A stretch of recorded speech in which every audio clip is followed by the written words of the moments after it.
Hello, everyone. This is Don Warren, your awesome VA home loan guy, and we have a new YouTube channel called the VA Loan Power Zone. Be sure to subscribe to that.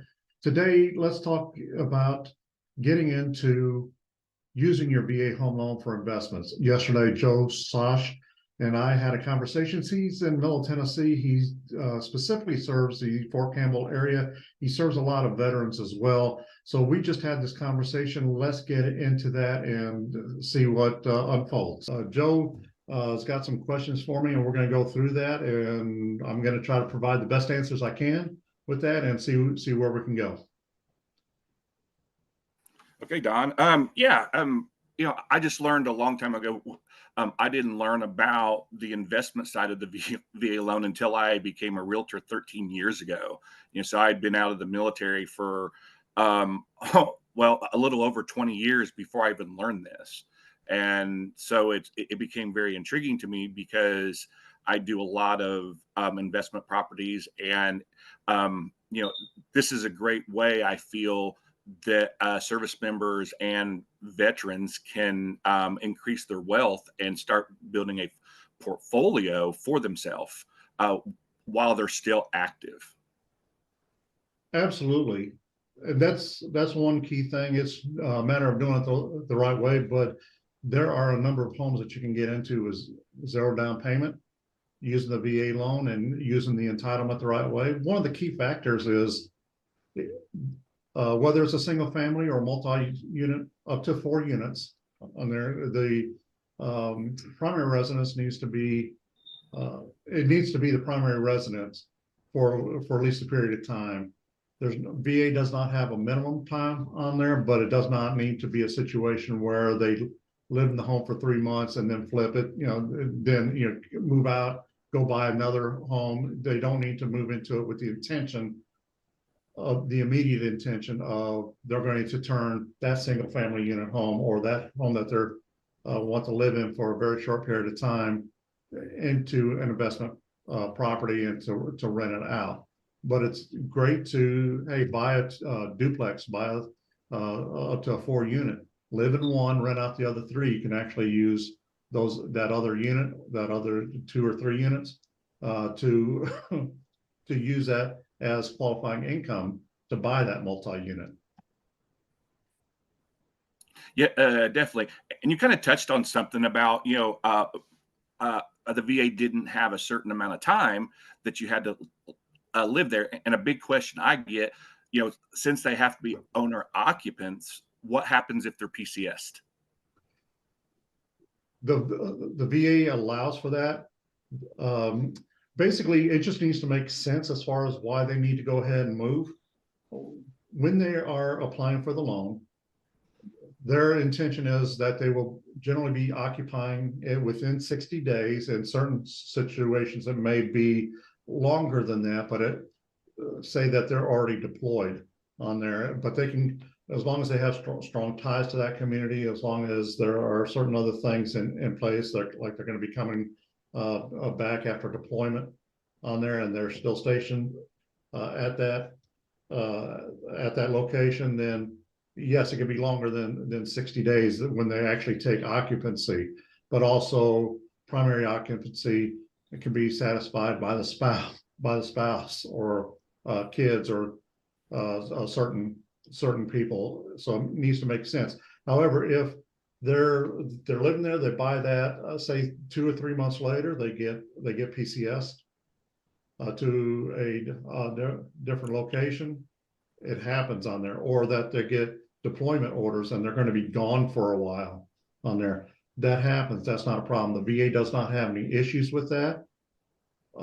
So they can, at that point, they can go ahead and rent it out, or they can sell whatever they want to do. They can turn it into a long-term rental at that point, or especially if they have the intention of coming back, or that's going to be part of their portfolio later on.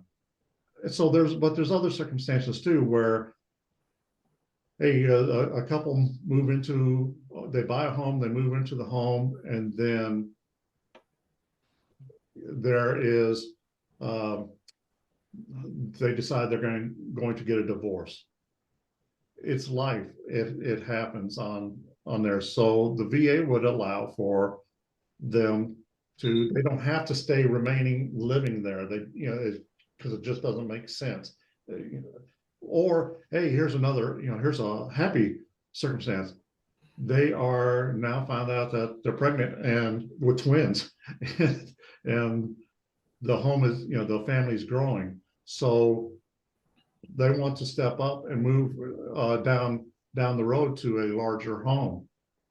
Absolutely. Or that, hey, the parents are coming to live with them now because of medical circumstances or whatever. Larger home might be needed, just different things. So there's not any particular time frame that they have to live there. It just has to make sense. Gotcha.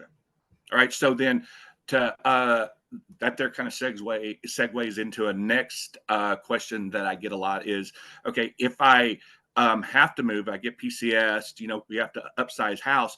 What does that do to my entitlement? Can I have two different VA loans, or do I have to refinance out of the first one?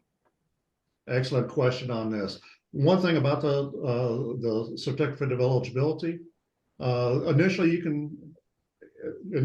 it's blank, and you can buy a whatever amount of home that you want, just as long as the lender will underwrite that for that amount. Different lenders will have different caps on the loan amount. It may be $1 million, maybe 3 million, and maybe whatever on there. But you can actually, in theory, be able to buy a $5 million home or more with zero down payments, zero monthly mortgage insurance. However, once you have already used it, then the county loan limit comes into play. So just as long as you have $1 remaining on there, you can actually, in theory, still use the VA home loan, but a down payment might then be required for, if they total up more than what the county loan limits. Most counties all across the United States, the county loan limit is $766,000. So the entitlement usage can be based on various things, but the rule of thumb is, hey, if you're totaling the amount of homes that you bought are a total more than 766,000, then a down payment is going to be required. So you can definitely use it as a matter of, you can definitely buy a home that is more than what your entitlement will allow you to for zero down payment. You can do that on the, well, I was about to say you can do that on the first loan, but you've got a free and clear of up to how much you ever want to buy with zero down payment when it's initially used. Perfect. All right. So a big question I get also is credit score. Everyone talks about credit score, minimum credit score for this, minimum credit score for conventional FHA. So, I explained to them that there is not a minimum credit score established by the VA. Can you expound on that some more? Absolutely. The VA does not consider credit score. Credit score does play a factor into maybe pricing or different things, but there are people who don't ever use credit. Shoot, I went without using credit, still don't use credit for a long period of time, but because of different history in the past, it's still got a good credit score. But there might be life events too on there. So what the VA considers, they consider it as a more practical, where as long as you have 12 months of on-time payments for anything that reports to the credit bureau, or anything, if there's not enough things that report to the credit bureau, like car loans or credit cards or different things like that, then anything outside of that, if there's not enough things on the credit report, need to be also things that are in your name, have been open for at least 12 months and have been paid for at least 12 months on time on there. And that could be something like car insurance, cell phone bills, utilities that might be in your name. And generally there might, between the two, might need up to 3. housing payment in those situations, whether it's rent, whether you currently own, or whether you have no housing payment. Excuse me, no housing payment is okay, but rent and mortgage, then that's generally 24 months of on-time payment. And the VA looks at that as that's a good established pattern that they are paying their bills on time. So one of the things that I tell people that hurts them the worst is do not make late payments. Just do not make late payments, because that can stop you. That will generally take up the longest time to be able to get you to buy a home. We're in February right now. Well, if your last late payment was in September, then your next availability to be able to buy a home using the VA home loan would be in October of this year. You have to have 12 months that go by that are no late payments. So that's extremely important, and that's why the VA doesn't care about that. Now, lenders do. Lenders will have their overlays. There's some lenders that won't even really talk to you unless you have a 640 credit score or above, or 580 or above. So if a lender can't proceed with a home VA home loan, then talk to another lender like myself who can go with whatever the credit score is. It doesn't matter to us, just as long as there's the on-time payment history, because what you're getting into is generally a 30-year loan where you're making a commitment to make your payments on time. Definitely. That's so important, because I get that quite often. There, because life happens for people, and they think that just because 2 years ago they had a bad situation and their credit score took a big hit, divorce, failed businesses, these things do happen, and I think that's a great thing with the VA loan, that they know things happen, and a lot of lenders that recognize that also. Absolutely. And that's one thing that we love doing.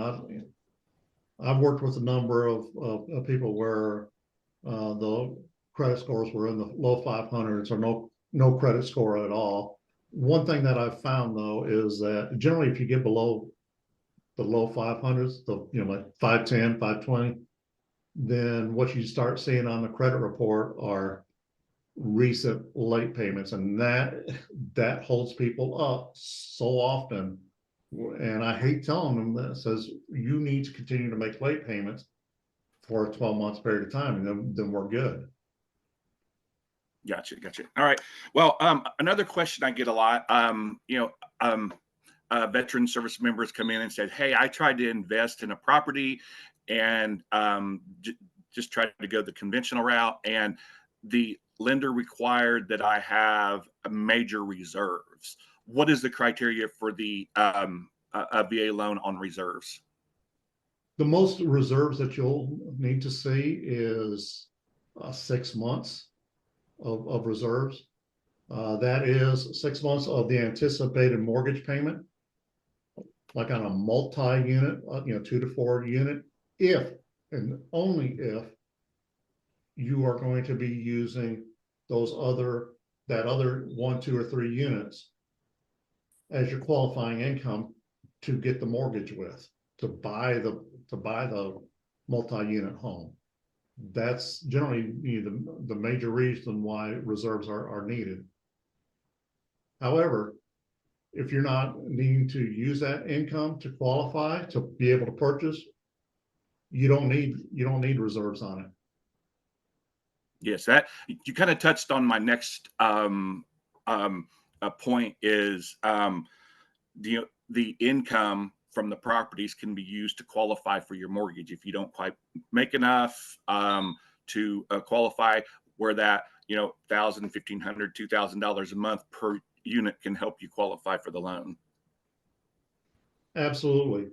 So it's a way to go into that, and you have to really be sure that what you want to do, because becoming an investor, becoming a landlord, there's a lot that goes with that. So talking with the right people, talking with you on there, but doing the research, getting that information in so you know what you're doing, because for the VA loan to be able to utilize that income, one of two criteria needs to be met in addition to that 6 months reserve payment, 6 months reserves, is that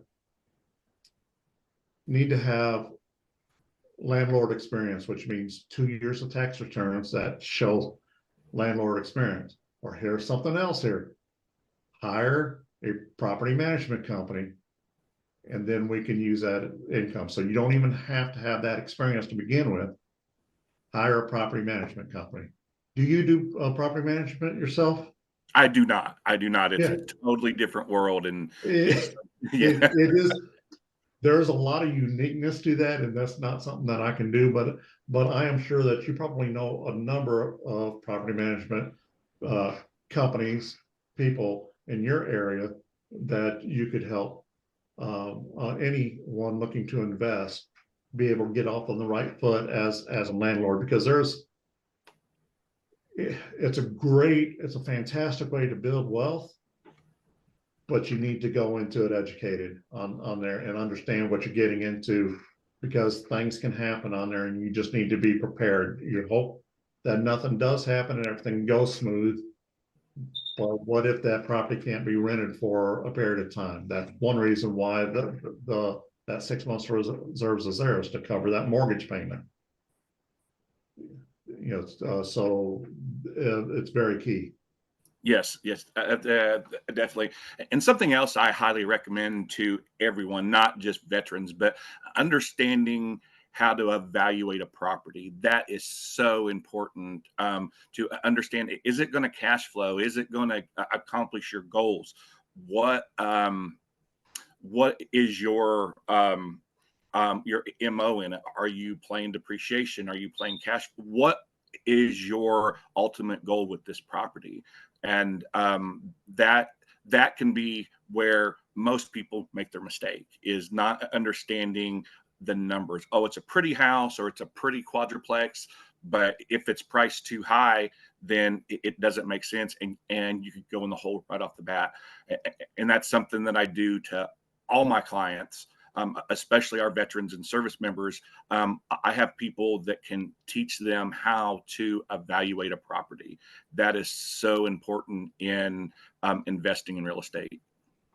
Absolutely, absolutely. And one thing I was just thinking of too, there was a veteran that was telling me the other day, he he used his VA loan like 7 or 8 years ago to buy his first home, but he's leveraged that into, he's got like 70, over 70 properties now, including commercial, that he's been able to invest in. And it all started with that first. Yes. It all started with the first and being able to do, and slowly. So, it's, take one step first, that first step, learn, get some knowledge, get your base underneath you. But the VA loan is awesome for being able to do this. And you don't have to buy a 2 to 4 unit. Don't have to do it. Hey, one thing you can do is you're active military. You're in. You may be, that you're going to be career, or that you're getting out after that first stint and going, okay, I served my country. I'm happy that I did, but I'm ready to get out. So, but what you can do is, when you're in the active military, after the first 90 days, you're eligible for the VA home Yes. loan. So get educated, think about that. You may be at that your current station for a while, maybe there a couple of years, maybe they're longer. Get into your first property, see what you can do to get into your first property. You qualify for that mortgage on your own, or however you need to do it with your spouse. If you're single, you rent out to your buddies who are getting BAH. There's things that you can do with that. But here's so you can buy a move-in ready home that doesn't need any work on there. But you know what? In every area of the country, there's homes that need work. So you buy a home that will, that will be satisfactory to the VA. And yes, there's, a lot of latitude with that, but you go in with the intention of using the VA renovation loan. You use that renovation loan to get the minimum property requirements taken care of at a minimum. After closing, you close on the home, the work begins after that. Or you go ahead and do some upgrades or updates. Update that 70s or 80s kitchen. Do whatever you do that, but you do that work. You know what, you're if you do it right, you're going to walk out with a lot more equity than the money that you put into it. So when you move on there, or even if you're stationed there for a while, but you can turn that home into a rental. You can, if you're going to sell, you're generally going to sell at a pretty nice profit on there if you did the work right. If the work was done right. So the VA renovation loan is a great tool to be able to use with zero down payment. Yeah, I know. I've worked with a guy for a couple of years. He hasn't bought in, well, it's been more than a couple of years. It's probably been 4 or 5 years. And he started his first one. He went and he bought a little duplex, and he kind of did that. He actually rented to a friend of his that was on base. He wanted off base. And then what he did after about 9 months, he actually refinanced out of the VA loan. And it's so much easier to refinance than it is to make the initial purchase. Well, then he had a conventional on his first one. He used his full VA benefits to buy a second one. And he's did that 4 or 5 times now. And he's always made out. One time he bought a single family house with 4 bedrooms, and he rented each bedroom out. So he's built a really good portfolio and on his way to his wealth building just by using his VA loan and then a refinance process. Absolutely. And you don't even have to refinance out of the VA loan sometimes.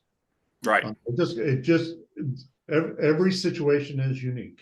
So it's having the discussion and seeing what's going to work best for each person on there as far as, do I need to refinance out of it? Well, that's going to help me reach my goals better at a better price as well. Or should I go ahead and refinance over into a conventional? Right, exactly. There are definitely options, and having the right team members on there Yes. plays a part into it. Having the right realtor, having the right lender. So realtor. exactly. As someone else's picture I saw yesterday, their picture is them pointing. It's like, okay, stop pointing at me. Is what I told them. But there are different ways to achieve your goals. The VA loan is powerful, and it's understanding that there's knowing what you can do, what you cannot do with it. But there's a lot more that you can do with it than you cannot do.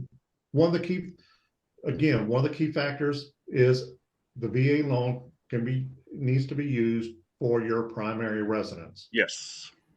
That's the key, but there's ways to leverage that into investments.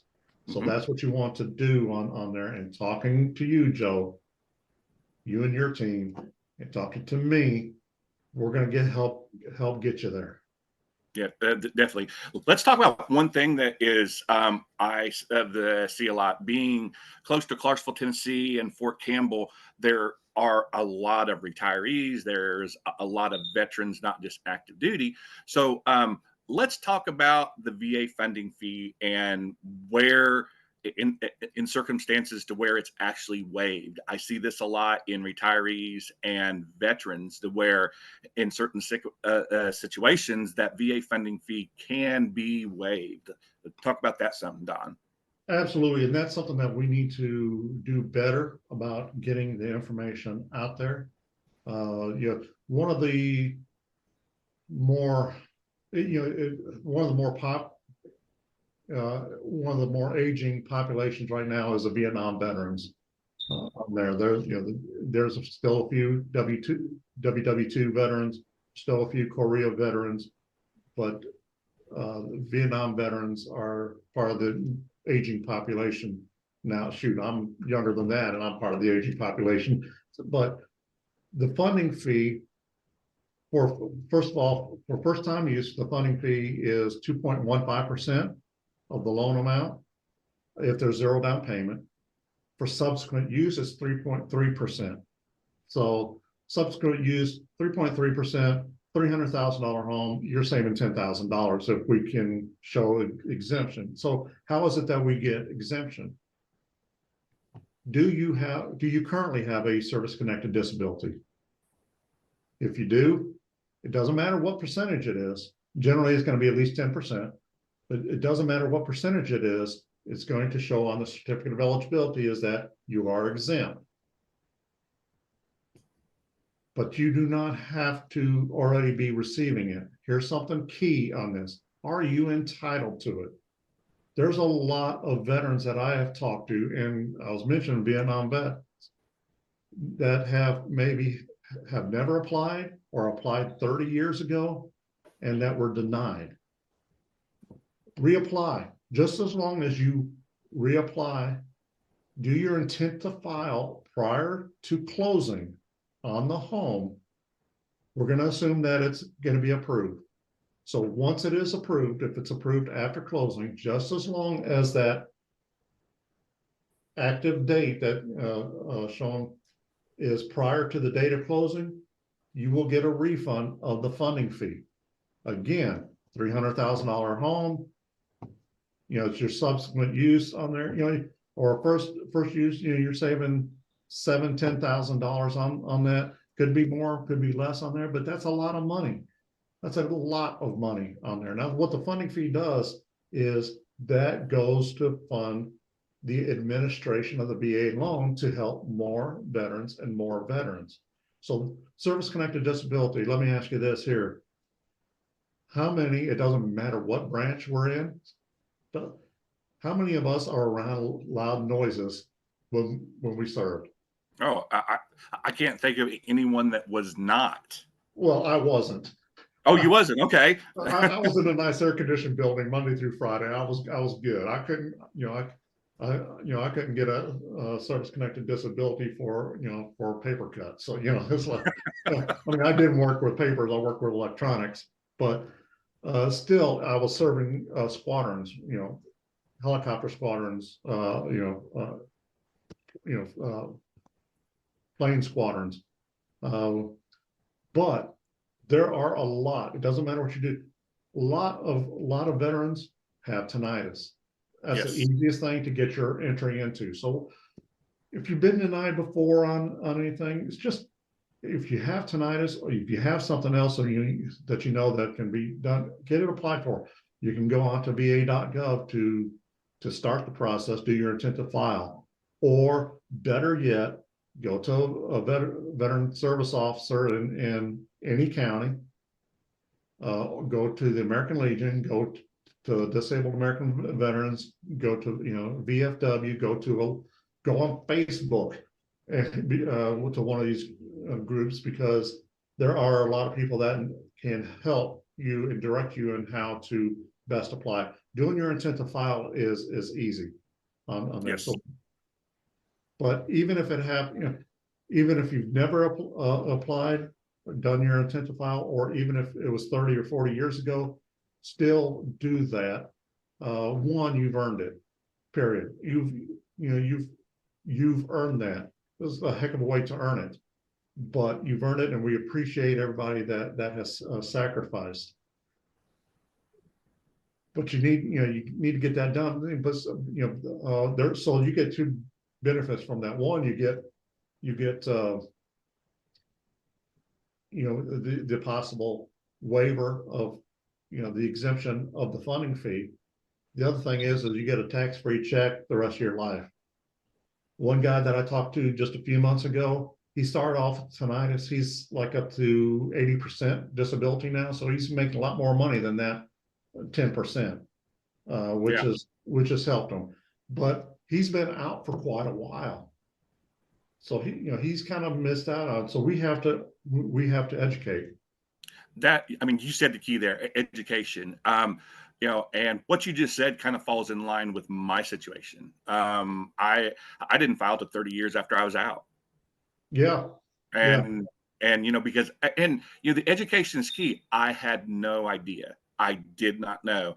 And I think that is something that veterans active duty need to understand. And I'm not going to bash any real estate agent, any lender, but it's key that the realtors, the lenders that they choose, are thoroughly knowledgeable on this, because it's just not the loan that we can help with. It is other aspect of it, your VA rating, those type of things that can be very financially beneficial to each member when they're applying for the loan. I think that's so important, because that income, whether it be 10% and you're making $300 or $400, or you're making 100% and making $4,000 a month, that can be used towards qualifying.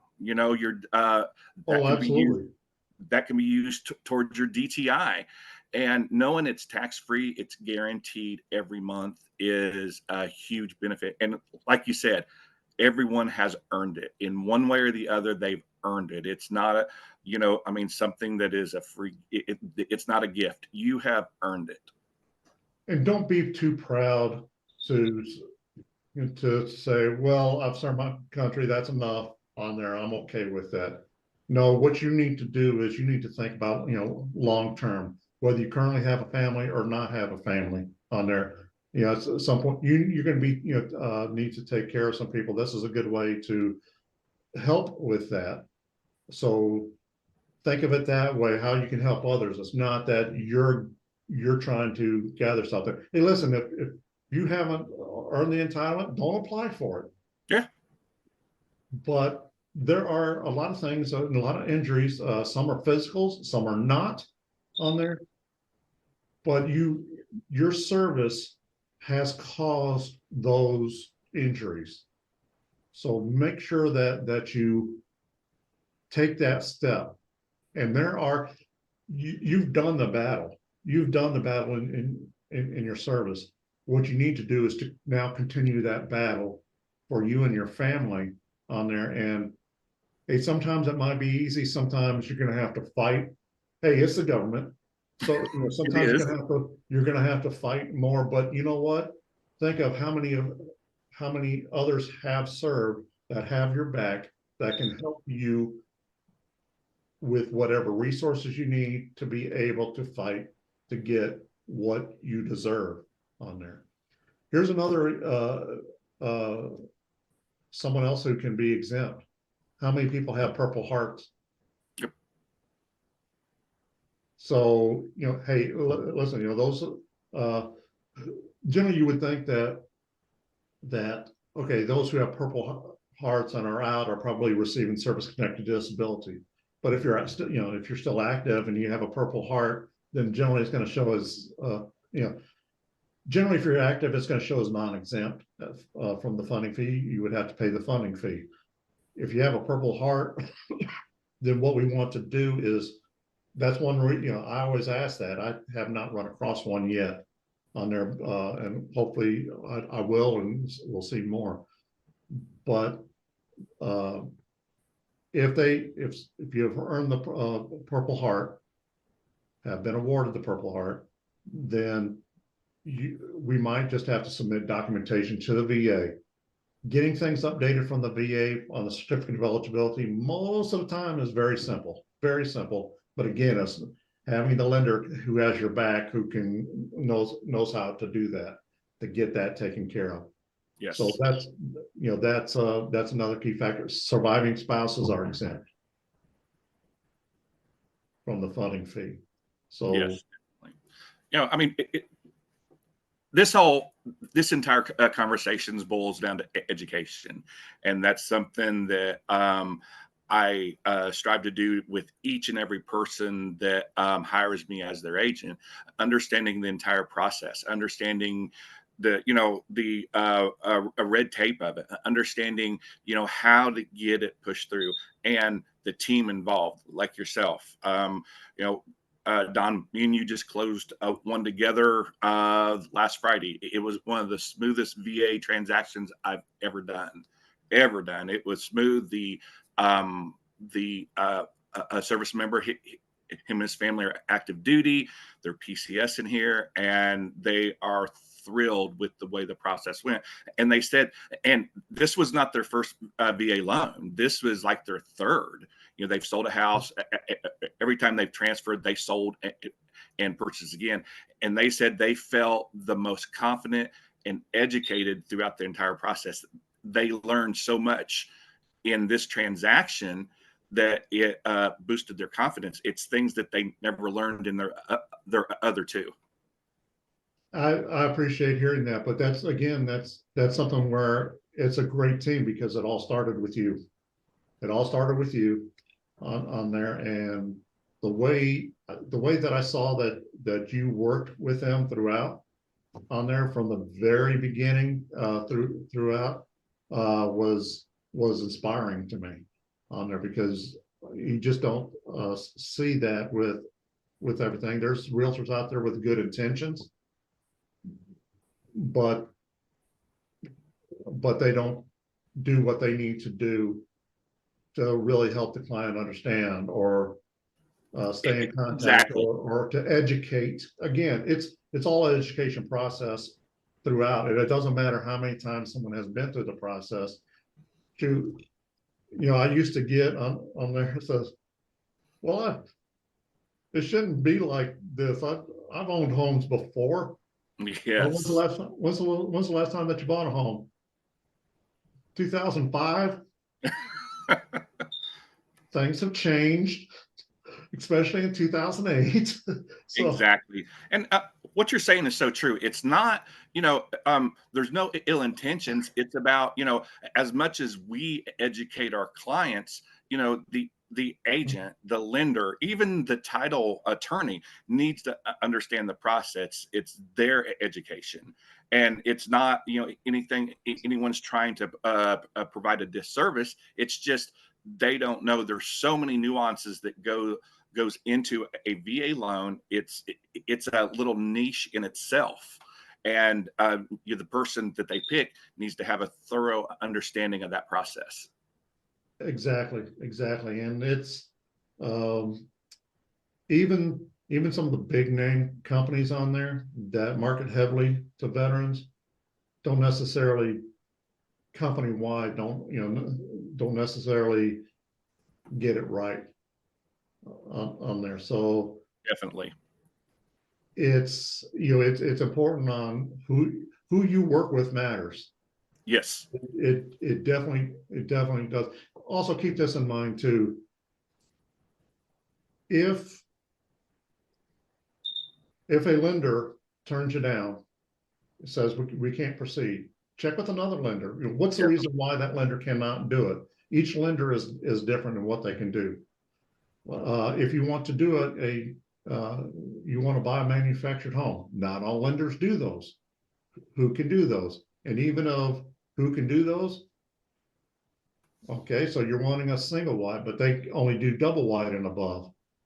So having that information, or renovation loans, not all lenders do those. Credit scores, everybody's different on there. It's all about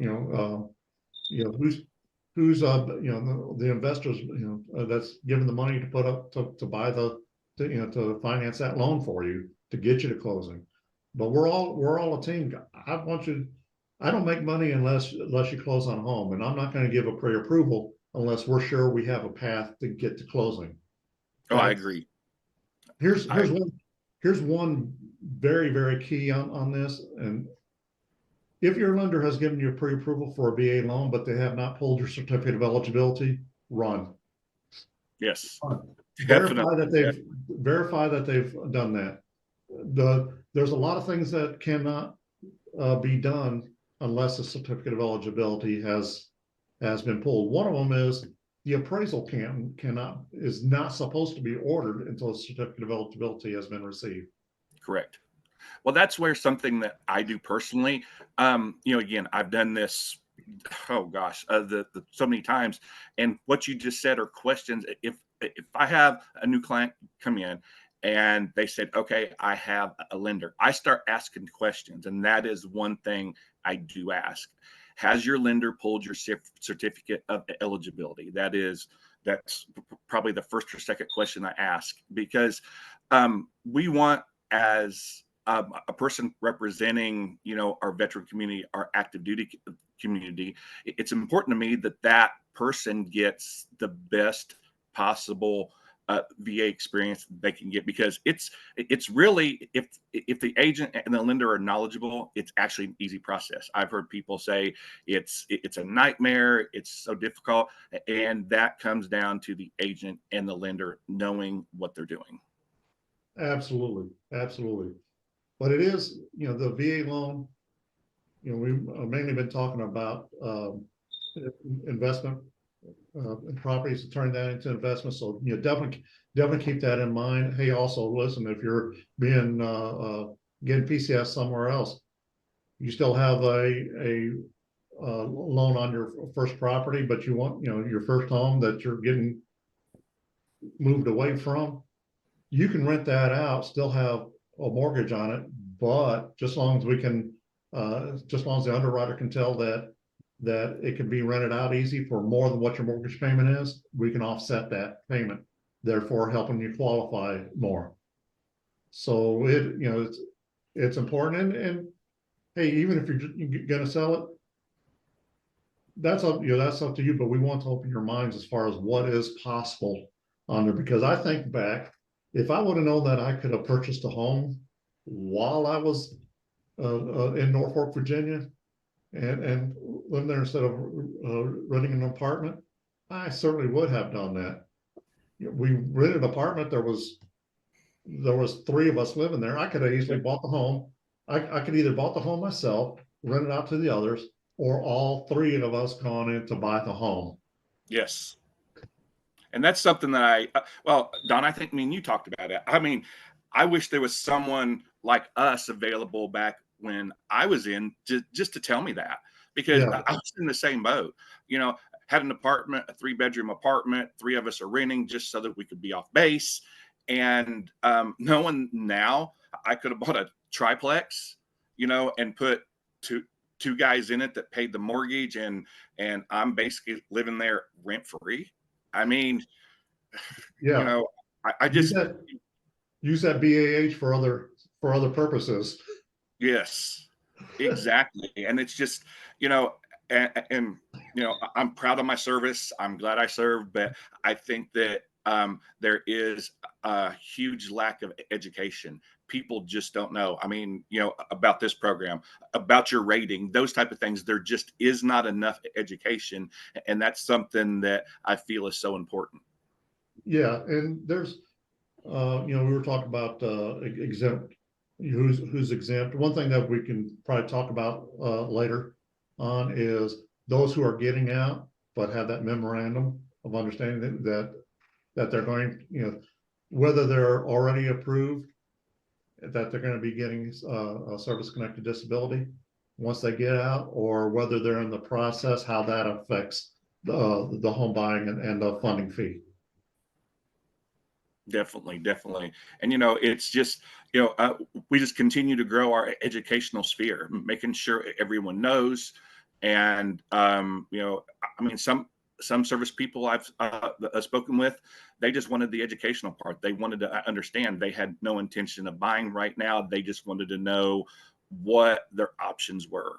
So that education process is huge. Absolutely. And that's the thing, is the earlier you gain the knowledge, it may take a while to process some things because there's a lot to it, and trying to absorb it all. There's a lot to it, but that's what we're here for. So, always feel free to reach out to myself, reach out to Joe, and we're going to get this taken care of for you, and you're going to become a homeowner. You may be looking to become a landlord and do more investments and to scale that to however you want to. It all starts with that first one. All starts with the first one. Yep. That's the biggest step for people, that fear factor, getting past that fear factor. Absolutely. Absolutely. Well, you want to go ahead and wrap it up today? Yeah. Well, as we talked about, to summarize, it's knowledge and finding the right team that understands the process. That is the biggest key. There's a lot of great realtors. There's a lot of great lenders out there, but some of them just do not know the VA process, and that is key. When you're trying to find a good realtor, when you're trying to find a good lender, ask those questions. Ask how many they've done. Ask them if they understand the process of the VA loan, and that way you're going to get the best possible experience. Absolutely. Absolutely. Joe, it's been great today. Yes, definitely. I look forward to doing more and more of these, and let's get the word out for whatever. Just keep an ear open for whatever other situations or questions that you get. There's going to be our contact information with this video somewhere, someplace. We'll probably have this out in multiple ways. So definitely reach out to us, even if you're not in the Fort Campbell area. Even if you're not in one of the states that I'm licensed in, you can reach out to either one of us. Joe has a connection of realtors all across the United States that can help you. I've got a connection of lenders all across the United States that know the VA loan. So we want to make sure that you're in good hands. That's our goal. We're veterans ourselves. I served in the early 80s in the Navy. Joe, you said you were career? No, I was early 90s in the Navy. In the Navy. So, hey, if you're getting the information from the Navy, you're good. It's all good. We've got so we're used to transporting people or the other branches around on there. So yeah, we're and good. I just want to add to what you said. I don't care where you're at. Give us a call, send us an email. Don, you will have our information up for sure. But if you're just calling with a question, happy to help anyone out there. It's not all about a transaction. It's about that relationship and education. I cannot stress that enough. We want to make sure that you are educated about this process. Again, whether you're buying now, buying in 10 years, if you have a question, reach out to us. Absolutely. Absolutely. Joe, thanks again. We're going to end it here and we'll pick up later. So y'all have a great day. Go get it and think about that investment. Definitely. Have a good day.